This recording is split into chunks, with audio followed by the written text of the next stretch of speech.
Episode 3. Sex in the City. The day is September 19.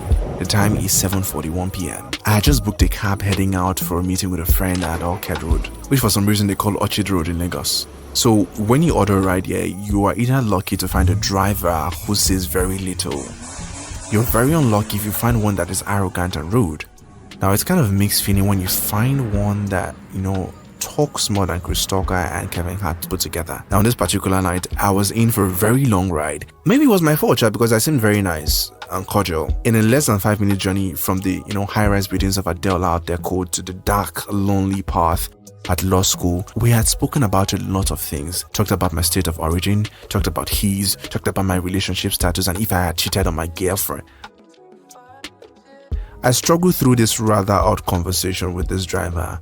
My social juice already had run out for the day. I was already exhausted. I was just running on reserve, but I was forcing myself to smile through this 30-minute ride. It was at the traffic light at Lekki that the conversation got interesting. Dude told me the story of a stripper he had carried. According to him, in his usual inquisitive manner, he asked why she was angst from a conversation she just had over the phone.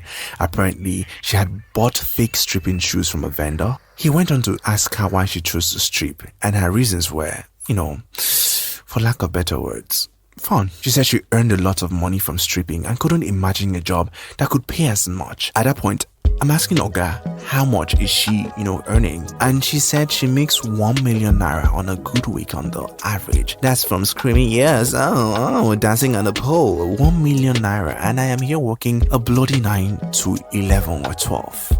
And somebody makes 1 million naira off from stripping. He continues and tells me that is just on an average on a good week, aside special services, happy endings and sex appointments. At the end of that ride, she had told him how she got hooked on drugs and just got back from rehab and is finding it a bit challenging because most of the clients were heavy drug users and would want her to use drugs with them. Now my conversation with this driver has moved to a whole new level. It has progressed to the ear-tingling tale of a girl he carried frequently who is fucking her alleged bestie, who has a full-time babe, another who works as a bar attendant and a pimp or call girl on the side. The one I found most fascinating was the one where he told me the story of a girl who he carried one night, and the girl says, "Oga, you know what?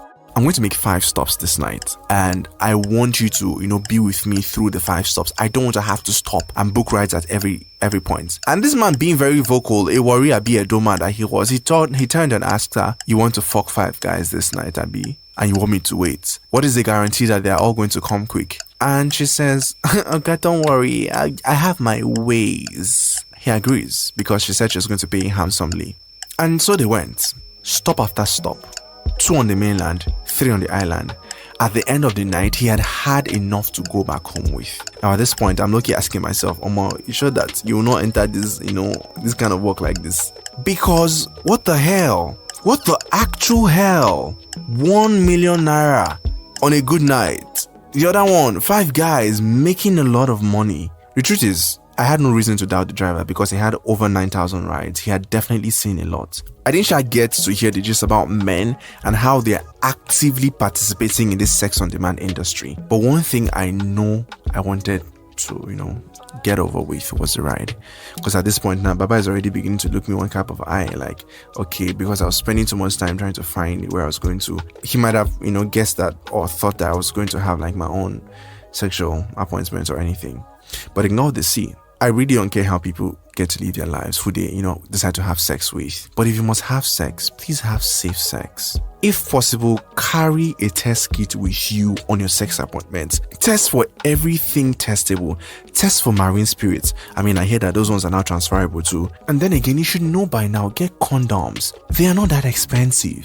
Just get yourself a pack and actually use it. Don't be like my colleague's younger brother who died of suicide after finding out his girlfriend, who he had raw sex with, had HIV/AIDS and, passed it on to him. At this point, it's just safe to say a word is kind of enough for a wise person. Here's what your peeps are saying about sex in the city. Bola for Lagos. It's too sweet. Guy, stop playing. Everybody's at a shower in Lagos. You are sharing one person with 7 people. Take it or leave it. There's a story I would share, and maybe eventually she'll hear this.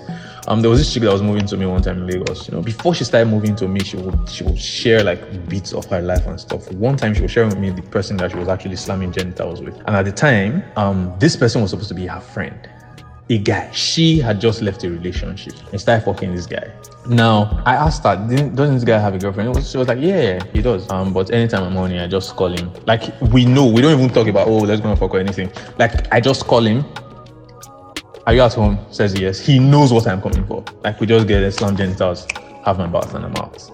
See, and for her, it was a normal thing. It was so casual. So, regarding sex, it's like, yeah, Lagos is a terrible place.